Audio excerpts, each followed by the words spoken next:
Después de la cuestión, Espera que voy a buscar anteojos. dale.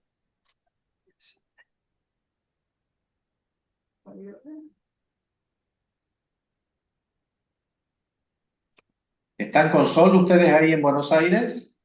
El Hoy un sol poco más, intentando salir. pero El sol. hace un mes, Raúl, que acá no hay sol. Sí, no, sí está. Los días que hemos estado ahí ha sido lluvia permanente. Y Digamos, acá frío. estamos con un hermoso sol de hace 2 días. Se Mira, han despejado las montañas, entonces tenemos dos cadenas montañosas. La cadena montañosa de atrás está absolutamente nevada. O sea, es un mira, espectáculo increíble desde aquí, desde la ciudad, qué como se ve. belleza. Qué belleza. Está Me muy, decía muy un lindo. paciente que está en Jujuy viviendo, se está Sí, instalando, que está totalmente nevada las montañas en Jujuy. exactamente. Sí, sí, sí. Qué bello, qué Qué lindo. lindo. Bueno, empiezo, Cris. En Tafí también nevó. Este, Mira, bueno, Es que fue un invierno muy frío y acá hoy hizo 7 grados a la mañana. techo claro, gris, techo gris, techo gris. techo gris. ¿Qué es de Todos los techo? días. ¿A dónde? ¿Acá? En Sí, Buenos Aires, ¿sí? Pero ahora hay sol. No, hoy sí, pero hace un mes que... Bueno, Ah, empiezo. Después Dale. de la cuestión de la creación y la creatividad, abordemos la de la destructividad. Para ujú. introducirla, deseo comenzar por recordar que la destructividad y la violencia, que generalmente tienen mala prensa y están por lo general caracterizadas con adjetivos negativos, son necesarias a la vida y al conjunto de operaciones que la hacen posible. Es una premisa de toda aproximación transicional de la destructividad.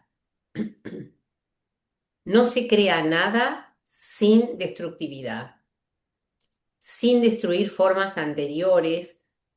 Todo el metabolismo corporal, tanto como la metabolización psíquica, supone la puesta en marcha de procedimientos de destrucción. Perdón. El problema clínico de la destructividad no sería tanto el de la destructividad en sí misma, sino el de sus formas de expresión y de manifestación, al igual que su vectorización. Y él sostiene que cada tanto se da vuelta la página en función de lo que uno va realizando en la vida. habla Y un eso, poquito más fuerte, porfa, Cris. yo entendí que cada tanto, lo voy a decir así muy sencillo, se da vuelta la página de lo vivido y se sigue con otra cosa y se lo integra, ¿viste? No, Mm. no es que hagas blancos en tus contenidos psíquicos, ¿no es cierto? Sino que es una manera de ir integrando contenidos y dando prioridad a lo nuevo, pero lo otro queda ahí pendiente, me parece, ¿no? Pero veamos. Ujú. Este, por ejemplo, acá les leo una cosa. Toma las ideas de Winnicott, este hombre, y dice, para Winnicott la destructividad no es pulsión de muerte, ni siquiera tampoco es para Roussillon. No es pulsión de muerte destructiva en el sentido freudiano, sino una dimensión inherente a la fuerza vital y a la agresión primaria del ser humano. Su rol fundamental para el bebé es que pueda salir de su mundo subjetivo y ubicar los objetos y a las personas en la realidad exterior. La considero una fuerza vital originaria. La agresión no busca aniquilar por odio, sino es pura energía y afán de contacto con el entorno. Para que el bebé pase de relacionarse con un objeto imaginario bajo su control omnipotente a usar al objeto real que existe fuera de su control, necesita destruirlo en su fantasía. Como dicen los chicos, otra cosa. Es Ujú. decir, como según este autor, pareciera que lo anterior no es integrado lo que sigue, no sé. Ahora les digo, se necesita de todas maneras frente a este mecanismo la supervivencia del objeto. Es decir, si la madre y el entorno sobreviven a esta supuesta destrucción sin retaliar, castigar o romperse, el niño descubre que el objeto es independiente de él. O sea que estas son ideas que igual ahora van a venir acá y simplemente me adelanté. No sé si hice bien o mal, pero ahora sigamos leyendo. El problema de la vectorización, es decir, de su sentido, es el de los objetivos de la destructividad y percibimos que si la destructividad está puesta al servicio de la vida o de su prolongación, al servicio de la creatividad, produce efectos muy diferentes que si el objetivo perseguido es la propia destrucción que constituye el objetivo. Aun cuando estas diferencias sean probablemente más relativas de lo que parecen en un primer tiempo y pueden existir diferencias considerables según si consideramos lo que se pone en juego y las formas latentes, o la unidad de tiempo considerada, o la ampliación del contexto de referencia. Acá pareciera decir algo distinto, ¿no? Me parece a mí como que no siempre la destructividad tiene que ver con el poder crear, sino que depende de la dirección que tome, ¿no? Sí, yo lo entendí como que a lo mejor es reconstruir el material o lo que tenés y dejar atrás lo anterior, ¿no? Fue como dar una vuelta a una página, pero lo entendí así. Yo no soy bonicotiana. ¿Vos por dónde vas ahora? Por la primera hoja, un poquito en la mitad, un poquito más abajo. Sí, este, como destruir para construir es la teorización de él. Y en realidad sería reconstruir con lo que quedó y armar algún contenido interno. Pero bueno, sigamos a ver cómo él juega con destrucción y construcción. A ver, Yo también lo pensaba en relación al cambio, ¿no? A los cambios que se a los dan, cambios. que, por ejemplo, Bion diferencia lo que es una catástrofe donde todo se viene abajo, un derrumbe, del cambio catastrófico que da lugar a algo nuevo, ¿no? Sí, Claro, y Laplanche, digamos, habla de, el enigma, de la implantación del enigma por parte de la madre, y que esa implantación es inconsciente para la madre también, o sea, la madre no sabe que está implantando, y ese enigma en el aparato psíquico del ínfans y en el aparato psíquico en ciernes, comienza a traducirlo, comienzan esos procesos de traducción y Laplanche habla que a medida que el infans va teniendo experiencia vital de índole positiva y negativa, es como que va a ir traduciendo de diferentes maneras ese enigma, mm, pero Laplanche dice que también va a ir detraduciendo.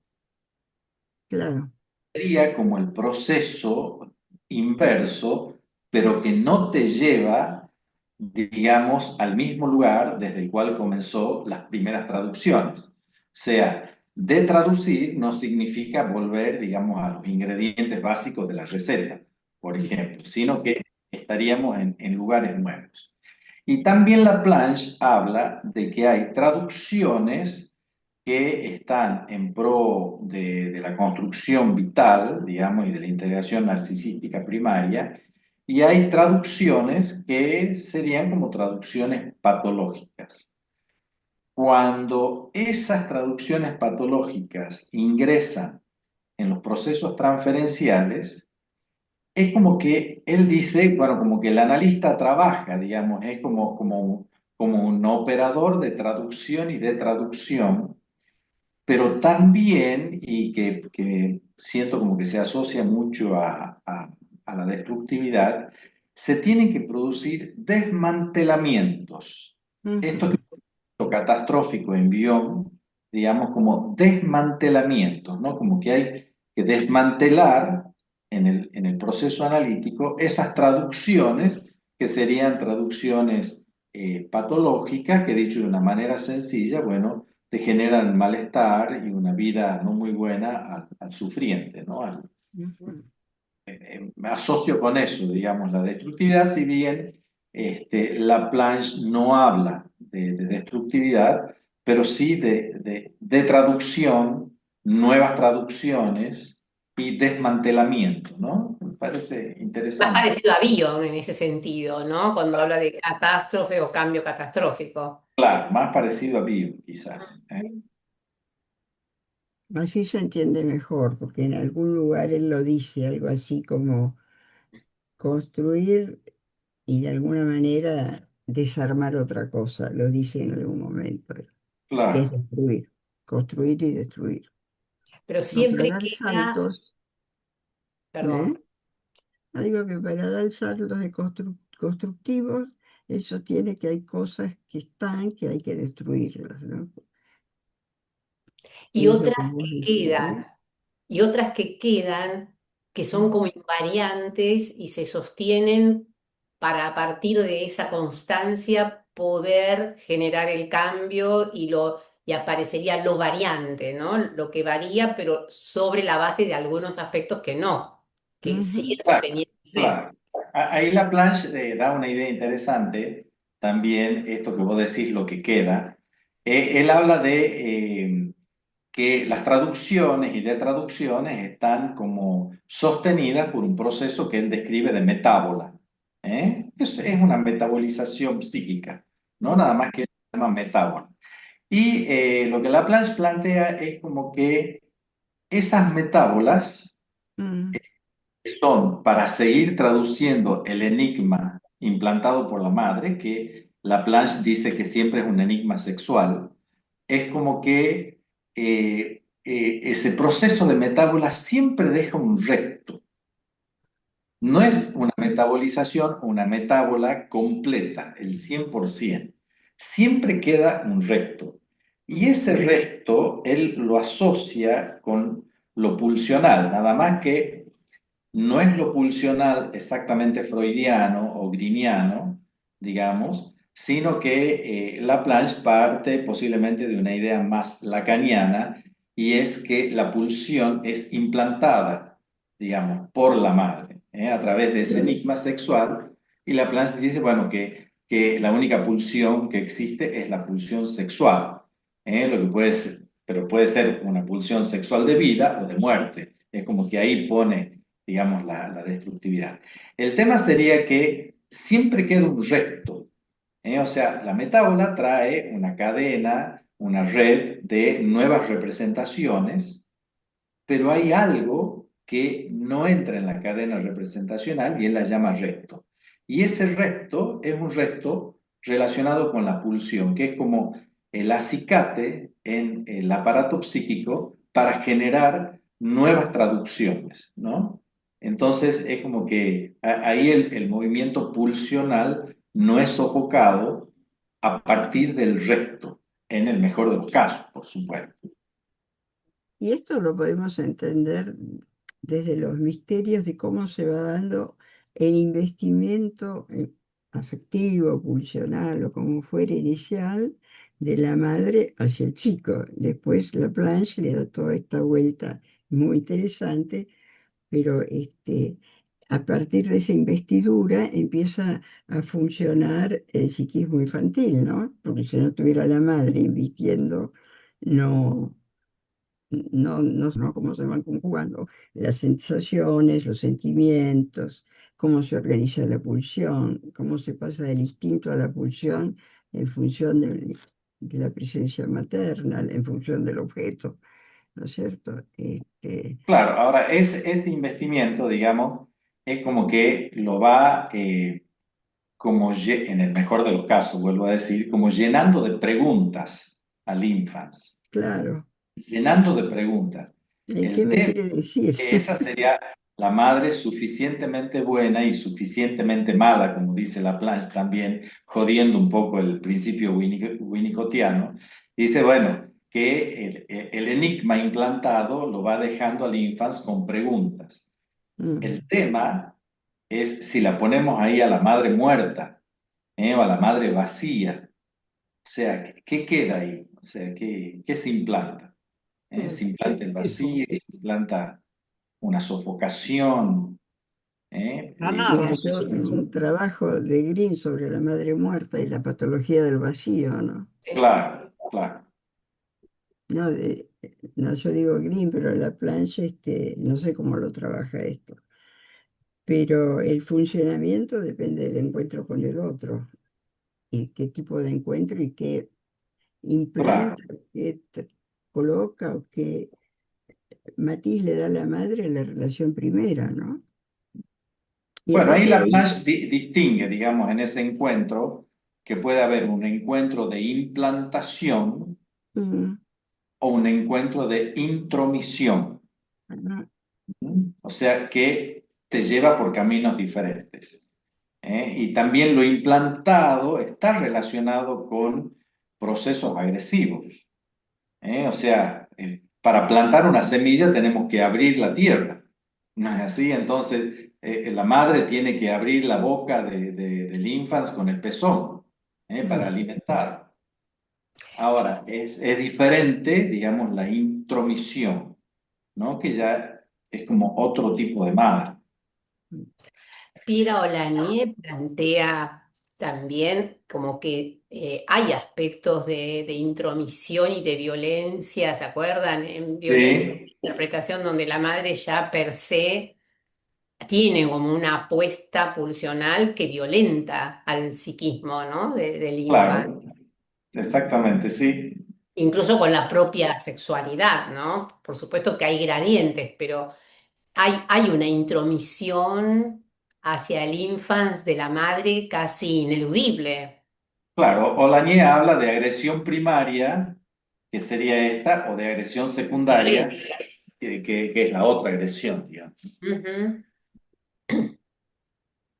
igual todos estos señores, que generalmente, bueno, acá estamos viendo analistas hombres, este, la experiencia la pueden conceptualizar, pero la experiencia como tal han sentido como infantes, pero la experiencia con un bebé y es tan diferente incluso entre varios hijos que hay cosas que van y vienen en con cada uno, ¿no? Y uno no es la misma madre para todos los chicos, para todos los hijos. Yo Y no tengo tampoco los tantos, tengo bebés, dos. ¿no? Tampoco los bebés son todos iguales, porque Claro, también el bebé tiene sus preconcepciones y lo innato con lo que se conecta con la madre y también determina ahí en el vínculo cambios, ¿no? No es Sí. solo la madre, también el bebé aporta Mm, sí, sus claro, propios aspectos, lo que Bion llamaría la preconcepción del bebé, ¿no? ¿Qué expectativa, con qué expectativa viene al mundo? sí, sí. ¿Y en qué Para Bion situación es vive el muy importante, más que no es solamente la madre, sino también la preconcepción infantil, ¿no? mm, Que y en qué determina momento ahí de en la el vida llega? entre un Eh, vínculo particular. mm, claro. Y uno como hombre también se acerca a los hijos como madre. sí, eso es O sea, cierto. con la madre que uno lleva dentro. O sea, por eso no es tanto. Por supuesto que la experiencia de la mujer, bueno, es única, ¿sí? La mujer como madre. Pero bueno, los hombres también es como que nos acercamos al bebé con la madre que tenemos adentro. O Sí, sea, es triangulada, el acercamiento es triangulado, mm, no es dual. Y Y algunos hombres tienen una función maternal mucho más vital y más rica que no pasa por el género, ¿no? claro, eso. Mm. Y la madre también se acerca, digamos, con el padre que lleva adentro al bebé. Claro, sea, eso también, muy creativo, chicos. Justamente estoy leyendo un libro, no sé si lo leyeron, Lecciones de McEwan. No, ¿cómo se llama? Lecciones. Para ¿Y el mí autor? lo devoré, tiene 600 hojas, hace una semana lo empecé, ya voy por el final. Y donde, bueno, él cría solo, ¿no? Al hijo y con todo un desarrollo amoroso fantástico, ¿no? Es muy interesante el libro. Lecciones se llama. Lecciones. Por las lecciones de piano, lecciones. Ah, ajá. lecciones. ¿Qué tal, Cris? Hola, perdón, tuve un inconveniente y llegué tarde. Sí, ¿Cómo estás? ya te vemos, acá estamos leyendo. Siempre bien recibida, Cristina. Gracias, Adri, sos un amor. Ay, con lo que corrí. Bueno, Bueno, Bueno, mi ahora abuela te vas a diría, relajar. tomate un vasito de agua. Estamos, estamos leyendo, Cris, empezando a leer el capítulo 10 La directamente del primera libro. hoja. Y, y estábamos hablando, hizo una analogía muy interesante, nuestro amigo, respecto del pensamiento de Roussillon Winnicott con el de Laplanche, sobre el tema de que Laplanche habla de las implantaciones que la madre hace en el psiquismo infantil, algo así, ¿no? Raúl. Sí, del enigma. No sé, si querés redondeárselo rápido. O sea, en el transcurso, en el transcurso. Bueno, Dale, dale, dale. dale, dale. Bueno, Este, la destructividad absoluta pura solo existe quizás como concepto. La agresividad no puede ser considerada probablemente como un en sí, y lo mismo sucede sin duda con la creatividad. Es entonces a nivel de su sentido que puede analizarse su clínica, a nivel de su sentido para un sujeto y no en lo absoluto, no sabiendo por otro lado lo que sería ese sentido en lo absoluto, es decir, independientemente. Partir entonces de la idea que el problema clínico es el de las formas de manifestación de la destructividad y de su combinación con otros movimientos pulsionales. Las hipótesis que intento avanzar en este capítulo pueden ser formuladas en varias proposiciones. La destructividad no debe ser considerada como la forma directa de expresión de una pulsión destructiva o de un instinto destructor. Mm. Ella posee siempre elementos no manifiestos, elementos inconscientes, que reenvían a otra cosa que a ella misma. Claro, la palabra agresividad viene de adgredi, y adgredi significa ir hacia las cosas. Mm. O sea, es como que conceptualmente no tiene que ver con destruir, sino que es ir hacia. Es como un impulso que te lleva hacia las Ac- cosas, a investigar actuar sobre, a objetalizar las cosas. ¿Mm? actuar sobre. Claro.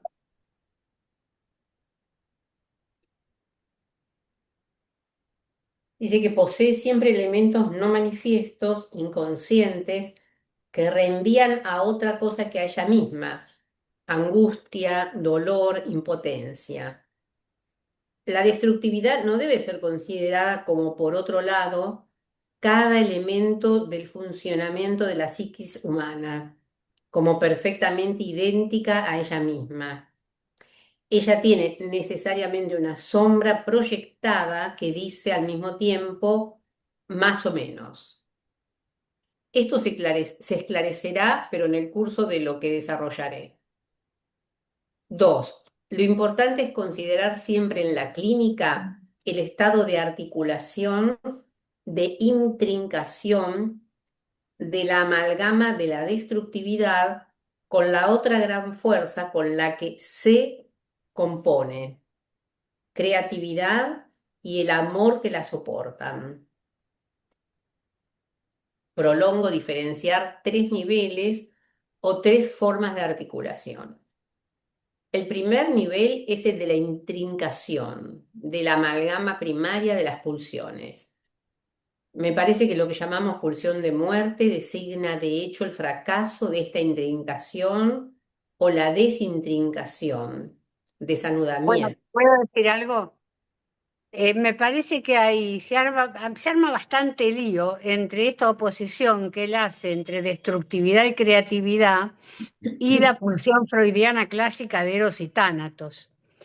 Lo que a mí me parece es que el lío se arma porque Tánatos Freud lo define de distintas maneras. Por un lado, es algo que una fuerza que propende a la descarga a cero, a la muerte, ¿no? Entonces es tánatos, bien tanática como su nombre lo indica. Pero en otros momentos aparece como que tánatos es lleva a la desligadura y eros a la ligadura. Ujú. Si tomamos la segunda definición, tánatos es tan fundamental como eros. Claro. Porque si Eros sigue ligando todo el tiempo, estaríamos tomando la teta y comiendo asado, no sé, para decirlo en grosero. Bueno, Green dice, Eros quema. Claro, Eros quema. claro. Entonces, yo creo que el lío se arma cuando, por el nombre que le dio Freud primero, parece que Tánatos lleva un significado valorativo de algo malo. Pero después, cuando es la desinvestidura y que se amalgama con Eros, y ahí hay un proceso de desinvestidura y reinvestidura, que ahí se posibilita la creatividad, es otra cosa. Yo creo que todo el lío se arma por eso, yo lo pensé mucho, les digo, pero me parece, llegué a esa conclusión. Bueno, lo de intrincación me parece que tiene también este sentido, ¿no? El de que cuando está mezclado Eros y Tánatos es creativo, el tema es cuando la desmezcla, ¿no? Claro, pero él no lo llama tánatos ahí, él lo llama No, no, no, no. destructividad. Sí, sí. Digo en relación a esto que dice el primer nivel, ¿no? La Sí, intrincación o el sí. desanudamiento. Toma el mismo modelo para hablar de creatividad, destructividad del modelo de Eros, Tánatos, investidura, desinvestidura y Mm. amalgama de Freud. Una vez, siempre lo cuento yo, que me ha ayudado esta figuración a entender la intrincación y la desintrincación, que habíamos pintado el living, estaba el pintor pintando el living con un verde.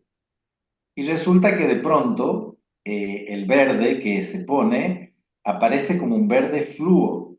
Entonces, era realmente entrar al living, entraba directamente en la llama del infierno, que era algo que te mataba. Entonces, yo digo, bueno, ¿qué hacemos? Yo tenía 20 litros de verde fluo, digamos, para darle la segunda mano. Entonces, yo estaba desesperado por el gasto que significaba para mí. Y el pintor me dice, tráigame 5 pomos de negro. Mm. Y encima me va a arruinar el color con los pomos de negro, o sea, hace peor la Tenía situación. que seguir gastando. Y seguir gastando y seguir gastando. Por supuesto que le compré los 5 pomos de tonalizador negro, le comenzó a meter el negro y lo comenzó a apagar al verde. Claro. De pronto, bueno, apareció un verde potable, un verde que se podía estar. Entonces dijo, ah, ahí está el tema, ¿eh? O sea, de lo intrincado y lo no intrincado, ¿no? O sea, como que me ayudaba a entender ese concepto. Donde, En bueno, manos de un buen no intrincador. era, ¿cómo? Tenías un buen intrincador que era el pintor. Claro, un buen pintor, sí, lo salvó al color. Bueno, vuelvo a Canto. El primer nivel es el de la intrincación de la amalgama primaria de las pulsiones. Me parece que lo que llamamos pulsión de muerte designa, de hecho, el fracaso de esta intrincación o la desintrincación, el desanudamiento, ya sea que se produzca del lado del amor o del odio, de la creatividad o de la destructividad. Claro, Tendríamos... le da otro sentido a la pulsión de muerte. Y lo que Ujú. estaba pensando, que vos decías. La pulsión de muerte es tánatos pura solamente, llevando la cosa a cero. porque no habla de pulsión de muerte. Y ahí dice, lo acabas de leer. La pulsión Pero de muerte sería, sí, También Grimm lo pero plantea en como realidad ligadura. me parece que lo que pone el acento es en como en la destructividad al servicio de la creatividad, ¿sí? claro, Lo sí, que No es también, lo yo no mismo que sé, pulsión de perdón, muerte, si ¿no? sigue, Grimm depende lo de cómo plantea. lo entiendas. Eso es lo que yo trataba de decir. Si lo entendés como acero, no, no es lo mismo. La descarga cero, no. Pero si lo entendés como una fuerza que desliga, Ahí vamos. ahí Thanatos te estaría muy parecido a lo que él habla de la destructividad, pero no es exactamente lo mismo. Arma lío con eso, ¿eh? Mirá que no sé Ahora, para qué hace tanto lío. Laplanche dice que el analista obra, digamos, es como el brazo armado de la pulsión de muerte, porque Claro, psicoanaliza. claro, desliga. Entonces el analista actúa por pulsión de muerte, que sería ese proceso que decíamos recién de que habla Laplanche, de traducir, de desmantelar para que aparezcan otros fenómenos relacionados con la creatividad. Claro. El Eh, analista es el representante de la pulsión de muerte. bueno, eso Grimm, sería bien freudiano. No, Freud no lo dice, pero es la pulsión de muerte tomada simplemente como desligar. Claro. Mm, bueno, desligar y romper el tejido psíquico, ¿no? claro. Mm. Es decir, ligadura al objeto o a su representación, o desligar y ahí rompe estructuras, me parece, la pulsión de muerte. Por ahí es la descarga Bueno, habría cero. que ver cada caso en particular. Si vos Claro, llamás, por ejemplo, el tomar la mamadera una estructura, sí, rompe, pero no rompe, cambia, qué sé yo, deja de hacer no, una cosa para hacer otra. no, está bien. Habría que ver hasta dónde se entiende el concepto de ligadura y desligadura. Si Tal vez desligadura, propone, ¿no? El analista, más que no, si la propone desligadura otra. rompe la trama, Mm. hay que ver hasta dónde la rompe, ¿no? Si no hay posibilidad de Yo no, volver o si no se sé va. si la palabra es romper, es separar, te diría. Separa Proponer. ciertas cadenas en sus eslabones y los vuelve a recombinar. En el mejor de los casos, pero si es una persona muy enferma, el trauma o las experiencias que tocan en ese momento, Ahí va cero, ahí va cero. Si va a no hay ser eros para combinar, va cero. Y es muerte. muerte psíquica. Acá Claro. también dice algo importante, porque dice que tiene que ver con desde dónde también el analista o el paciente produce esos movimientos, ¿no? Si es desde el amor o desde el odio, Es mejor que el hacia analista dónde va, ¿no? no odie mucho, pero, pero vos ¿por qué punto vas? ¿Por el primero, No, el No, segundo. no. segundo nivel? Bueno, a ver qué dice acá. Y dice eso, Vamos. ya sea que se produzca del lado del amor o del odio, de la creatividad o de la destructividad, porque también hay que ver el analista desde dónde se convoca, se conecta, ¿no? Con el paciente. Eso es tal cual, pero ¿está hablando del proceso terapéutico o está hablando No, en función de lo que decíamos, ¿no? de cómo se va articulando Eros y Tánatos, me parece, ¿no? Porque el analista, si no, aparece como un nuevo objeto que ofrece nuevas ligaduras.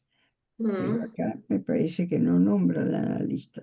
No, me enganché con lo que estábamos hablando en relación a qué propone el analista, ¿no? Mm. Dice, ya sea que se produzca del lado del amor o del odio, de la creatividad o de la destructividad, tendríamos que disponer de conceptos para describir lo que serían un puro movimiento de creatividad o un puro movimiento de destructividad. El segundo nivel concierne a la organización de un conflicto de ambivalencia. Supone la diferenciación del amor y del odio de la ternura y de la violencia, de la creatividad y la destructividad. Insisto aquí a la vez en la existencia de una diferenciación, la intrincación siendo una amalgama y no una diferenciación, y en la organización de una forma de articulación caracterizada por el conflicto. La Esto es ambivalencia.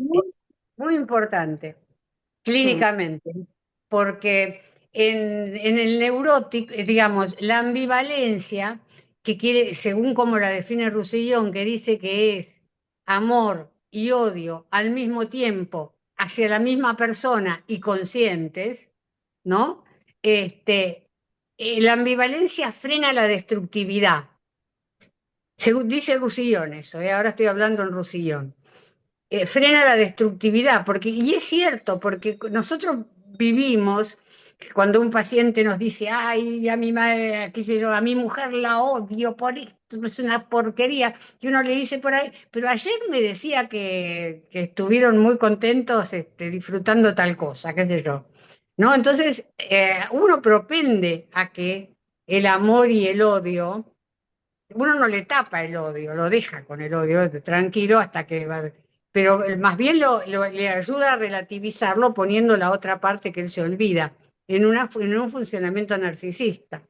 En un funcionamiento más neurótico, cuando se describe al objeto, se lo describe más realísticamente. Tiene cosas buenas, tiene cosas que me gustan y cosas que no me gustan, ¿no? Eso de la ambivalencia para Roussillon es muy importante, no tiene un significado complicado como cuando uno dice, ay, qué persona ambivalente. No, no, es otra cosa.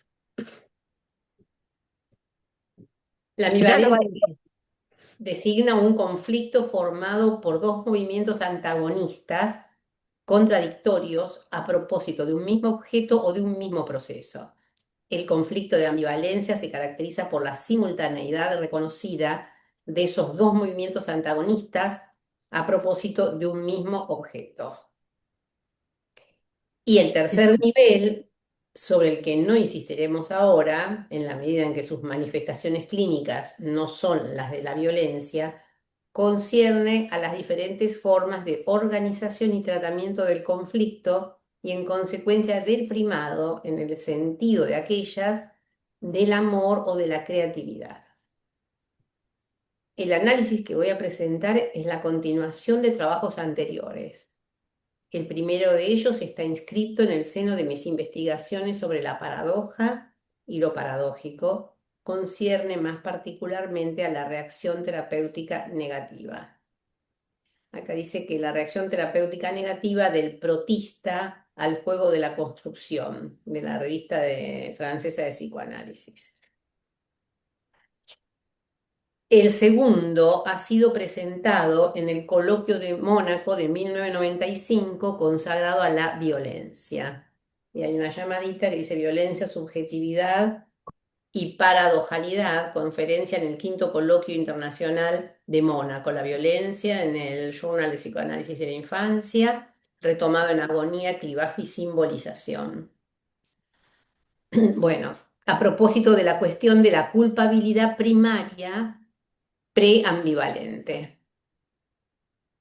No deseo retomar ni incluso resumir los detalles de lo aprendido en esos trabajos, en realidad estarán implícitos en mi reflexión, sin embargo creo necesario evocar algunos puntos que están relacionados con lo que voy a desarrollar más particularmente ahora. Conflicto y paradojalidad. La organización del conflicto de ambivalencia supone una organización psíquica bajo el primado del principio de placer-displacer, que a su vez implica que el sujeto esté en condiciones de efectuar una diferencia suficientemente neta entre lo bueno y lo malo, entre las experiencias de placer y las de displacer. Ciertas formas de la paradojalidad tienen por efecto desorganizar esta diferenciación e introducir una confusión psíquica entre el registro del placer y del displacer. Provocan entonces una forma de sideración psíquica que se puede catalogar entre las manifestaciones de la pulsión de muerte. El más allá del principio del placer. La más ejemplar es la de Ricardo III de Shakespeare, que explicita la formulación en el comienzo de la obra, porque no tengo ninguno de los atractivos que encantan a los humanos. Entonces, que el mal sea mi bien. Sobre este fondo se permitirá cometer toda una serie de asesinatos. Cuando Freud estudió esta obra, clasificó a Ricardo III en la categoría de los rasgos de carácter marcados por una posición de excepción.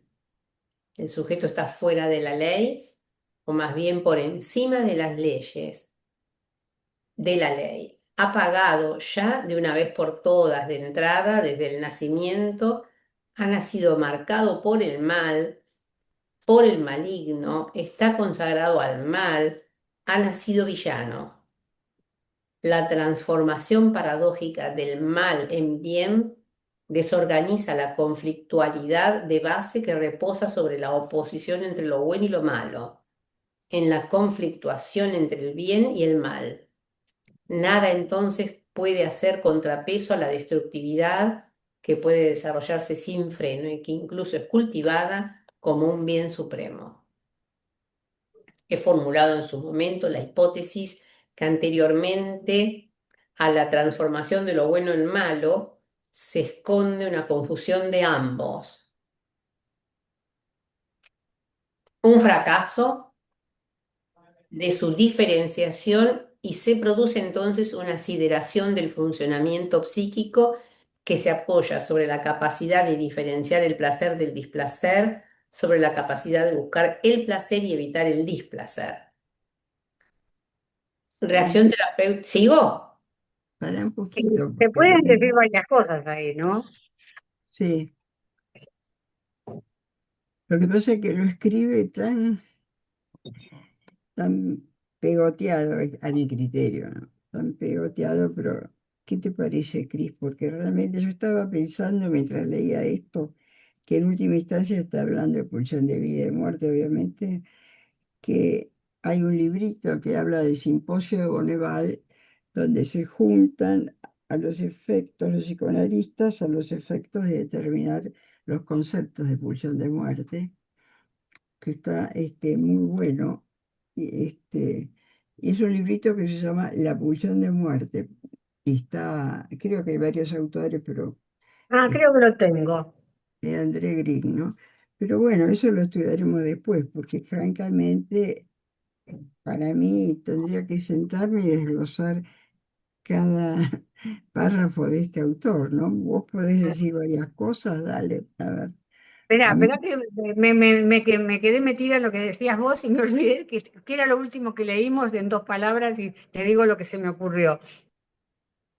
Y dice que la transformación paradójica del mal en bien desorganiza la Ah, sí, conflictualidad. ya está. Gracias. No, a mí me parece que ese si tomamos a Ricardo III desde otra óptica, Ricardo III, además de nacer jorobado, pobre tipo, pero además debe haber tenido un ambiente de miércoles, porque no pudo, la madre, el chico necesita un aporte de Eros, porque no le alcanza el Eros que trae para ligar el Tánatos. Entonces esa madre no debe haberlo tenido con él el tipo de vínculo como para ayudarlo a neutralizar todo esto tan destructivo. Y bueno, y entonces él ya no puede funcionar acorde al principio del placer, sino funciona con un más allá del principio del placer, hacia la destrucción. No solo mata a los sobrinitos, arma toda la guerra esta, sino que termina muriéndose él cuando dice mi reino por un caballo y lo agarran, ¿no? Este, me parece que eso es para pensarlo, digamos. Este tipo de casos es cuando pensándolo freudianamente, cuando no hay un aporte de Eros suficiente del medio ambiente, ¿no? No sé si es tan freudianamente, pero es de los autores más modernos. Mm. Lo tengo que dejar yo, ¿eh? Nos Sí, vemos yo, la próxima. yo Ah, es la hora. también. Bien. Ya es la hora. Chau, chau, que estén Bueno, muy bien. Hasta la Bueno, semana que viene. chao los chicos. dejamos acá. Sí, pues si se van todos. No, Tania. no, bueno, se quedan de los que tienen. Quédate un minuto, ¿qué tal? Difícil este Rusilio, ¿no? Este capítulo es muy difícil. Este A mí capítulo. me parece que es difícil, pero al mismo tiempo hace pensar un montón. A mí me gustó. O sea, lo critico, pero me gustó, porque me hizo pensar tanto, lo leí como 4 veces, creo. Bueno, Bueno, leámoslo despacito, de a poco, y lo bien. vamos discutiendo, que eso enriquece mucho, ¿no? Ujú. ¿Puedo hacer una pregunta? No sé, Alicia, Dale. absoluta confianza. El otro día, el jueves, ayer, Norberto me dijo, Maruco, que estaba muy mal, me dice, está muy mal Ezequiel, Sabes es que lo yo que no sé. circula por APA. ¿Puede dar seminarios? Yo no No. sé, Cristina, ¿Mm? que yo no estoy al tanto, no sé. Ezequiel Jaroslaski, pero Sí, acá sí. está la socia de seminario.